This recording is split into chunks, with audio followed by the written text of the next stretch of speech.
ठहरिए, आप अंदर नहीं जा सकते। युवराज से कहो कि एक सैनिक अशुभ समाचार लेकर आया है। तुम विजय का शुभ समाचार लाए हो सैनिक। यात्रा ने तुम्हें थका भी दिया होगा, परंतु तुम पिताश्री के पास जाओ और उनसे कहो कि कुछ दिन वहीं विश्राम करें, क्योंकि ये नगर अवश्य ये चाहेगा कि जब वे विजय यात्रा से लौटे तो ये नगर उनके स्वागत के लिए नगर के द्वार की थाली में आरती के दियों की भांति लहराता मिले। जाओ। जो आ गया युवराज।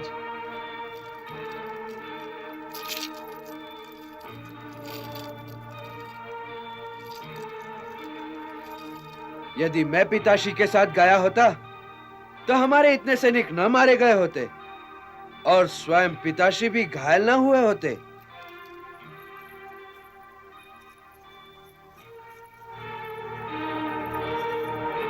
प्रणाम माताश्री। युद्ध के विषय में कोई समाचार आया पुत्र?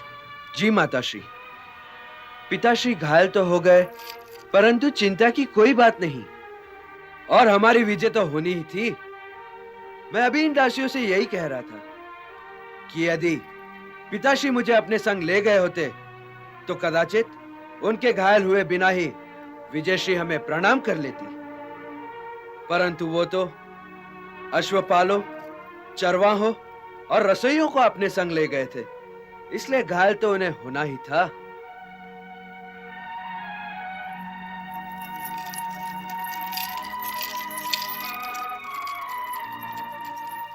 क्या समाचार आया प्रियानुज?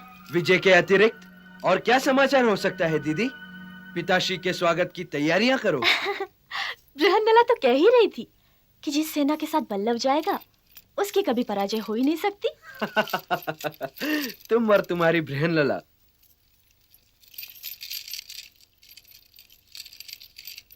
युवराज की जय हो।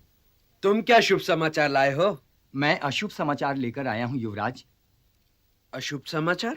हाँ युवराज, अशुभ समाचार ये है कि गंगा पुत्र भीष्म, द्रोणाचार्य, कुलगुरु कृपाचार्य, युवराज दुर्योधन, कुमार दुशासन, कुमार विकर्ण, अंगराज कर्ण और महारथी अश्वत्थामा जैसे योद्धाओं के रथों की गड़गड़ाहट से मत्स्य देश की सीमाएं कांप रही हैं। परंतु कुरुओं से तो हमारी पुरानी मित्रता है। राजनीति में शत्रुता और मित्रता को भिन्न करने वाली रेखा बहुत पतली होती है युवराज। तुम ठीक कहती हो। तुम अशुभ समाचार नहीं लाए, बहुत शुभ समाचार लाए हो। तुम इस समाचार को शुभ समाचार कहते हो पुत्र?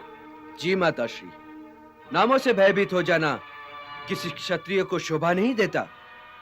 गंगापुत्र भीष्म, द्रोणाचार्य और कृपाचार्य तो बूढ़े हो चुके हैं और धृतराष्ट्र पुत्रों तथा अंगराज इत्यादि तो भला मेरे सामने कितनी देर टिक सकेंगे? हाँ, यदि उस युद्ध में भीम और अर्जुन जैसे योद्धा होते तब युद्ध का रंग कुछ और ही जमता। क्या स्वयं पिताश्री ने बार बार भरी सभा में यह घोषित नहीं किया कि उनका पुत्र उत्तर योद्धाओं का भी योद्धा है? तो उनके वाक्यों को सत्य सिद्ध करने का यह अवसर भला मैं अपने हाथों से कैसे निकल जाने दूं? आप पिताश्री के स्वागत की तैयारी कीजिए। मैं ये गया और उन्हें हराकर ये आया। परंतु ये तो सोचो पुत्र कि गंगापुत्र भीष्म, द्रोणाचार्य, कृपाचार्य, दुर्योधन, दुशासन, कर्ण, अश्वत्थामा ये सब साधारण योद्धा नहीं है पुत्र। साधारण योद्धाओं से युद्ध करना तो आपके पुत्र का भी अपमान है माताश्री। युवराज ठीक कह रहे हैं महारानी जी। तनिक सोचिए, यदि ये हारे तो किनसे हारेंगे और यदि ये जीते तो किन्हें हराकर? गंगापुत्र भीष्म, द्रोणाचार्य, कृपाचार्य और ये वो योद्धा हैं जो पराजय का स्वाद ही नहीं जानते। मेरी पराजय का तो प्रश्न ही नहीं उठता बृहन्नला। तुम इतना सोचो कि उन्हें हराकर मैं तुम्हारे पांडवों और तुम्हारी महारानी द्रौपदी के अपमानों का बदला लूंगा। युवराज से एक निवेदन है, यदि राजकुमार बृहन्नला को अपना सारथी बना ले तो विजय में कोई संदेह न रह जाए। बृहन्नला मैं कोई संगीतशाला में नहीं जा रहा हूँ शैलेंद्री, मैं तो रणभूमि की ओर जा रहा हूँ।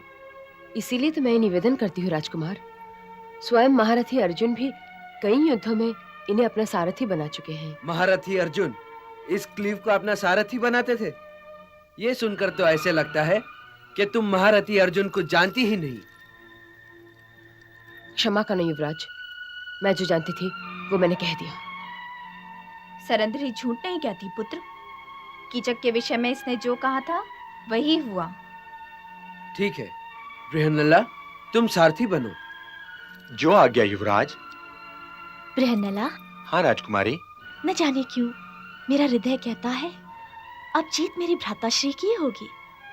हाँ, और मैंने सुना है कुरु योद्धा बड़े ही अच्छे वस्त्र पहनते हैं। लौटते समय मेरी गुड़ियों के लिए उनके वस्त्र लाना। जो आज्ञा राजकुमारी। और फिर युवराज की विजय के उपरांत उन शवों के वस्त्र उतारने में भला कितना समय लगेगा? परंतु गंगा पुत्र भीष्म, द्रोणाचार्य, वे तो श्वेत वस्त्र पहनते हैं राजकुमारी। अच्छा, तो ठीक है, उनके वस्त्र नहीं लाना। जो आज्ञा राजकुमारी।